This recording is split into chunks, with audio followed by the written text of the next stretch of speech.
Good morning मित्रांनो, blog विश्रेमध्ये मी श्रीकांत अजून एक आपल्या नवीन व्हिडिओमध्ये सगळ्यांचं खूप खूप स्वागत करतो. तर वाजलेत 4:45 सकाळचे आणि आज तारीख आहे 20 ऑक्टोबर, वार आहे संडे. तर आपण आत्ता आहोत CNG पंपावरती.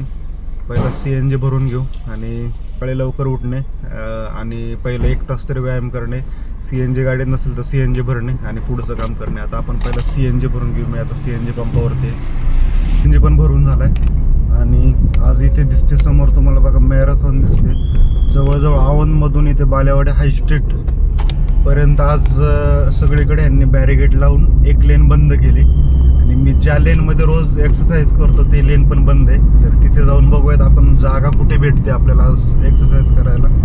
एक्सरसाइज म्हणजे मी बॉडी वेटच करतोय, कारण 3 महिन्यापूर्वी रागामध्ये वेळ भेटत नाही, होत नाही ते होत नाही म्हणून मी जिममध्ये गेलो. 3 महिन्याचे पैसे भरले आणि खोटं सांगत नाही, मी 3च दिवस फक्त जिममध्ये गेलो 3 महिने. कारण आपलं काम तुम्हाला माहिती आहे ड्रायव्हिंगमध्ये कसं आहे, जशी ट्रिप भेटेल तसं आपल्याला जावं लागते. परत 10 ते 12 तास काम करून परत घरी आल्यानंतर ना आपल्याला टाईम म्हणजे काढणं खूप मुश्किल होतं ॲक्च्युली. फिजिकली मेंटली आपण दोन्ही पण बाजूने आपण दमलेलो असतो, थकलेलो असतो आणि त्याच्यातून आपल्याला व्यायामासाठी वेळ भेटणंच खूप अवघड होत होतं.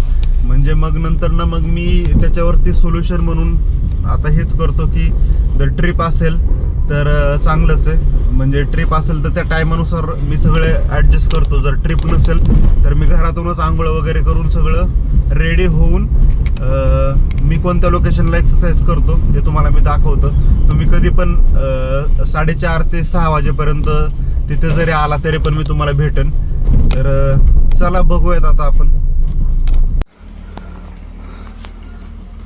Come on guys, come on.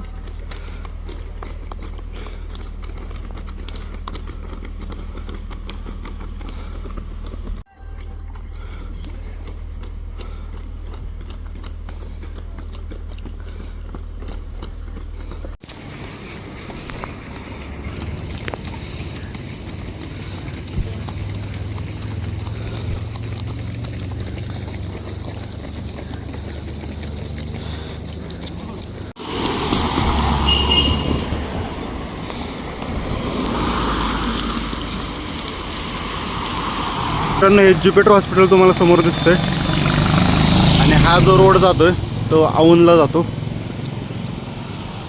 आणि समोर हे जे आहे मायफिल्ड म्हणून एक बँकेट हॉल म्हणा किंवा गार्डन लॉन्स आहे. इथे समोरच मी एक्सरसाइज करतो रोज. आणि हे मॅरेथॉन बघा आज भरपूर जणांनी पार्टिसिपेट झालेत, म्हणजे जवळजवळ 1000+ वरती असू शकतात हे.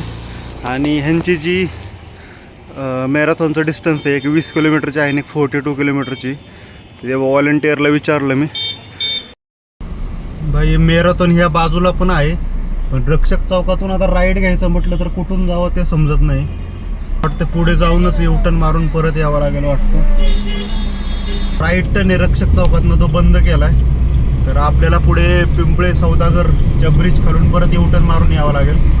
तर चला, कारण एकतर लेट झाले. आपली बुकिंग जी आहे ते स्क्रीनवरती आली आहे. मला घरातूनच 8.5 किलोमीटर दाखवत होतं आणि 14 मिनिट दाखवत होतं. आता 2-3 मिनटं अजून वाढतील. टायमावरती पोहोचणं रिझर्वेशनला खूप गरजेचं असतं. 2-3 मिनटं जरी इकडं तिकडं झाले तरी आपली ट्रिप गायब होते. परंतु कस्टमर रिझर्वेशन बुकिंगला 1 तास जरी लेट आला तरी पण काहीच म्हणजे ॲक्शन काहीच नसते. मित्रांनो, आजचं जी आपली बुकिंग आहे ती आहे भोसलेनगरमधून टर्मिनल 2 ड्रॉप आहे. 7 वाजता पिकअप आहे. आता हे मॅरेथॉन चालू असल्यामुळे मला युटर्न रक्षक चौकातनं राईट टर्न भेटला ना, मला पार पिंपळे डेअरीच्या ब्रिज जवळ जाऊन युटर्न मारून परत रिटर्न यावं लागलं. तर मला ज्यावेळेस आता दाखवते 14-15 मिनिट, तर बघूयात आपण कधीपर्यंत पोहोचतो लोकेशनला. एक 10 मिनिट अगोदर पोहोचेल असं टायमिंग तर दाखवते. BRTच्या आतमधून यांची मॅरेथॉन घेतली आणि ही BRT बस बघा आपली बाहेरून चालली आज. मॅरेथॉन मला वाटतं चांगली मोठी दिसते, कारण यांनी ट्रॅफिक पोलीस वगैरे पण सगळे आहेत. महानगरपालिकेचे वॉशरूम्स वगैरे होते, म्हणजेच की सगळ्या परमिशन आहेत आणि त्यानंतरच ही मॅरेथॉन चालू दिसते. बघितलं असून सकाळी मी 5 वाजता ज्यावेळेस रनिंग करत होतो त्यावेळेस ते तिथून पण चालू होती. म्हणजे त्यांचा रूट जवळजवळ बालेवाडी स्टेडियमपासून औंध मार्गे असंच BRT कडून परत U-टर्न घेऊन परत रिटर्न आहे असं वाटतंय. कारण मी त्या व्हॉलेंटिअरला विचारलं की रूट काय आहे, पण तो म्हणे मला पण माहीत नाही नक्की कुठून जा.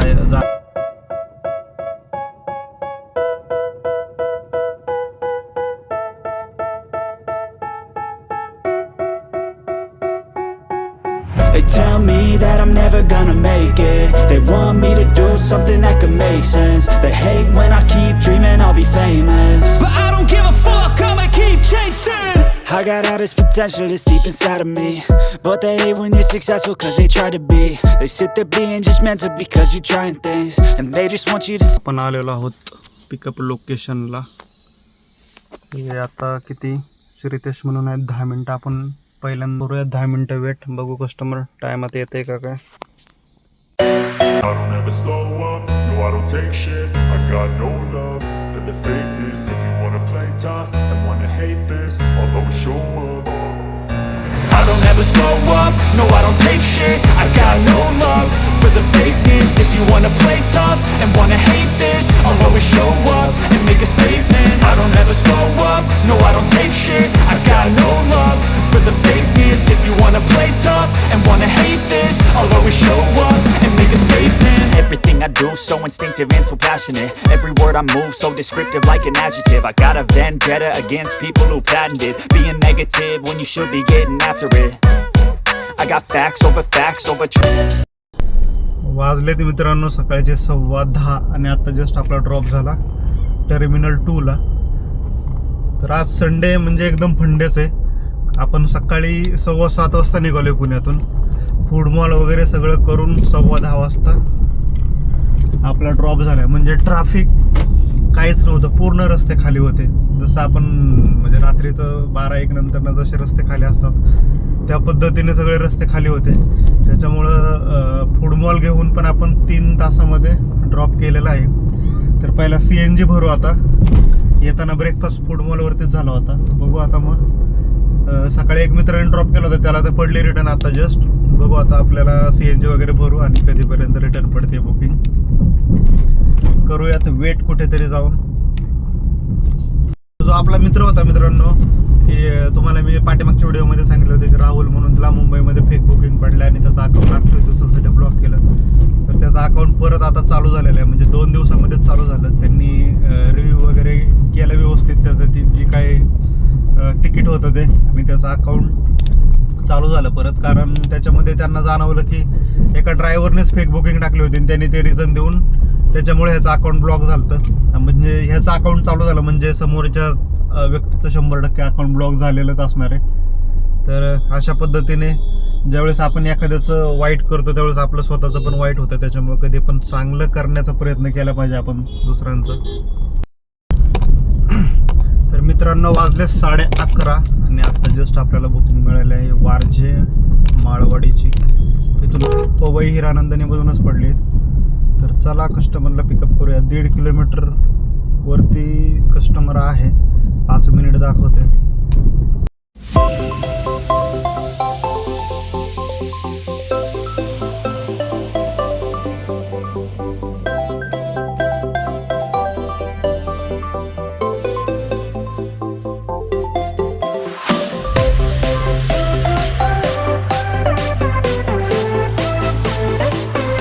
आपल्याला जास्त वेट नाही करावा लागला, कारण मी 10:15 ड्रॉप झाल्यानंतर CNG वगैरे भरला, ब्रेकफास्ट केला आणि त्यानंतर चांदिवलीमध्ये जरा वेळ थांबलो. तिथे एक 15-20 मिनटंच थांबलो असेल. परत पवईत जाऊ म्हटलं.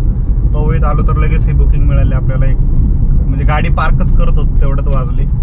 चला म्हटलं करूयात पिकअप आता.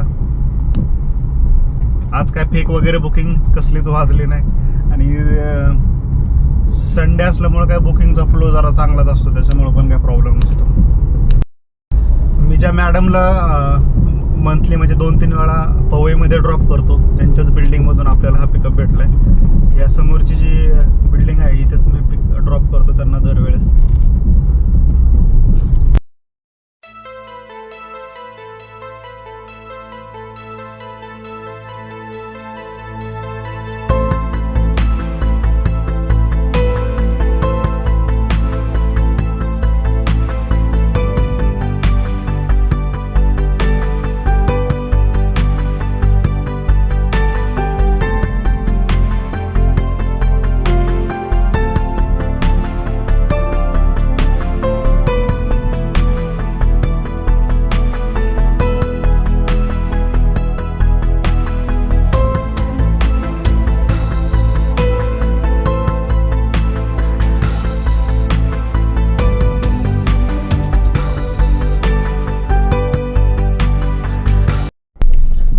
वाजलेत मित्रांनो आता 2:45 आणि आत्ता जस्ट आपला ड्रॉप झाला नांदेड सिटीमध्ये जी आसावरी बिल्डिंग आहे तिथे. तर येताना पण आपल्याला 3 तास लागले.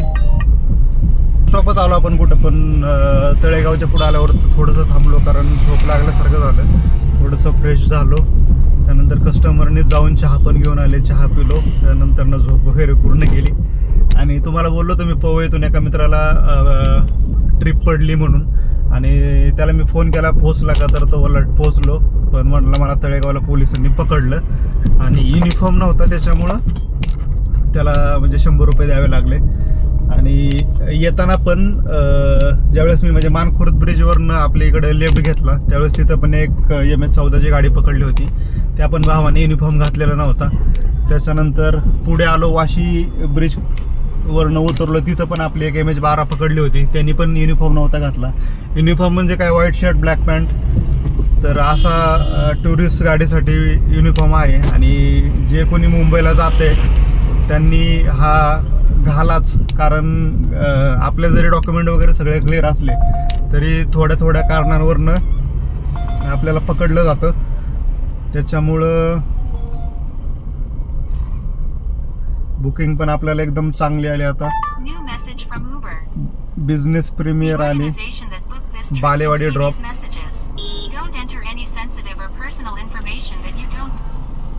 पूर्णच पिकअप आहे जवळूनच. बरं झालं, डायरेक्ट घरीच जायचं होतं. बिझनेस प्रीमियर 21 किलोमीटरला 295 रुपये दाखवलेत. बिझनेस प्रीमियर असून पण रेट बघा किती डाऊन आहे, कारण आता एकदम दुपार आहे आणि दुपारचे रेट तुम्हाला तर माहितीच आहे एकदम डाऊन असतात. तर बाकीच्या गोष्टी मी तिथे ड्रॉप झाल्यावर सांगतो तुम्हाला. पोहोचलो आहे आपण मित्रांनो बालेवाडीमध्ये. नांदेड सिटीमधून आत्ता आपल्याला बिझनेस प्रीमियरची बुकिंग आली होती. बालेवाडीमध्ये ड्रॉप झाला आणि CNG वगैरे भरला उद्यासाठी. जाऊयात आता आपण घरी. तर आज येताना म्हणजे पोलिसांनी आपल्या पुण्याकडच्या गाड्या 3-4 पकडल्या होत्या, कारण एकच सगळी T-शर्ट वरती होती.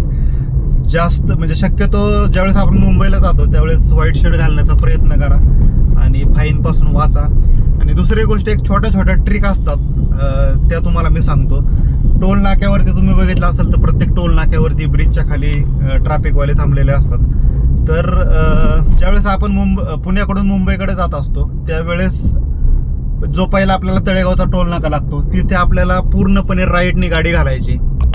ते कारण जर राईटनी गाडी घातली तर तिकडे पोलीस नसतात थांबलेले. तुम्ही जर तळेगावच्या टोलला तुम्ही स्ट्रेट गाडी घालाल तर पुढे बघा पोलीस थांबलेले असतात. त्याच्यानंतर पुढे खालापूरला गेले तर पूर्ण लेफ्टनी गाडी ठेवायची टोल नाका क्रॉस करताना. आणि पुढे मानखुर्दच्या ब्रिजच्या खाली एकदम लेफ्टनी गाडी ठेवायची. तिथं पण राईट साईडला पोलीस थांबलेले असतात.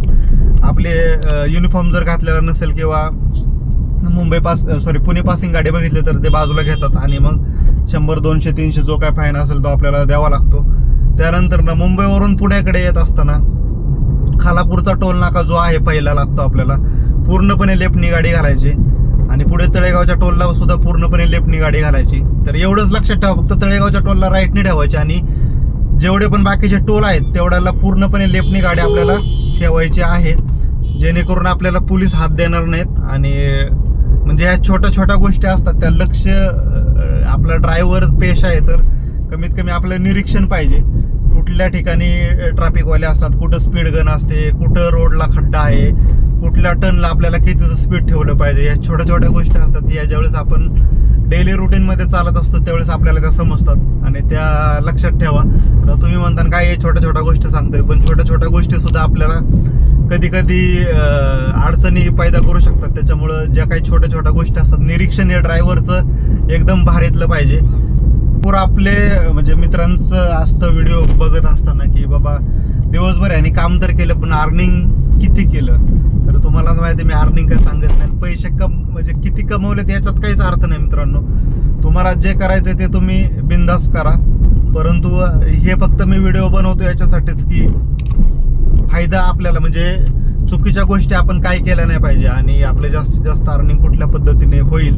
तर यासाठी मी हे सगळे व्हिडिओ बनवत असतो. पैसे किती कमवले काय केले ते जाऊ द्या, मरू द्या, तो विषय सोडून द्या. आणि एक मुंबईची ट्रिप मारली म्हणजे पुणे टू मुंबई जर ट्रिप मारली तर मी तुम्हाला फक्त आयडिया देतो की मिनिमम 3500 रुपये बिझनेस होतो, मॅक्झिमम 4200 ते 4400 रुपये बिझनेस होतो. याच्या पलीकडे काय होत नाही. त्याच्यासाठी आपल्याला 1200चा CNG लागतो. डिपेंड कसं आहे, कारण जाताना आपल्याला CNG कमी लागतो पुण्याकडून मुंबईकडे, कारण पूर्णपणे उतारे, पण येताना आपल्याला घाट चढावा लागतो, त्याच्यामुळं CNG थोडा जास्त जातो. जसं की आत्ता मी CNG टाकी फुल केली तर 560 रुपयाचा CNG बसला आपल्या गाडीमध्ये. आणि जाताना मी साके नाक्याला CNG भरला जाताना, तर त्यावेळेस आपला काहीतरी 420 का 30 रुपयाचा CNG बसला. म्हणजे टोटल अराऊंड 1100-1200च्या दरम्यान CNG जातो. आणि एक मुंबई ट्रिप मारून आलो आपण तर मिनिमम 3500, मॅक्झिमम 4200-44 रुपये बिझनेस होतो.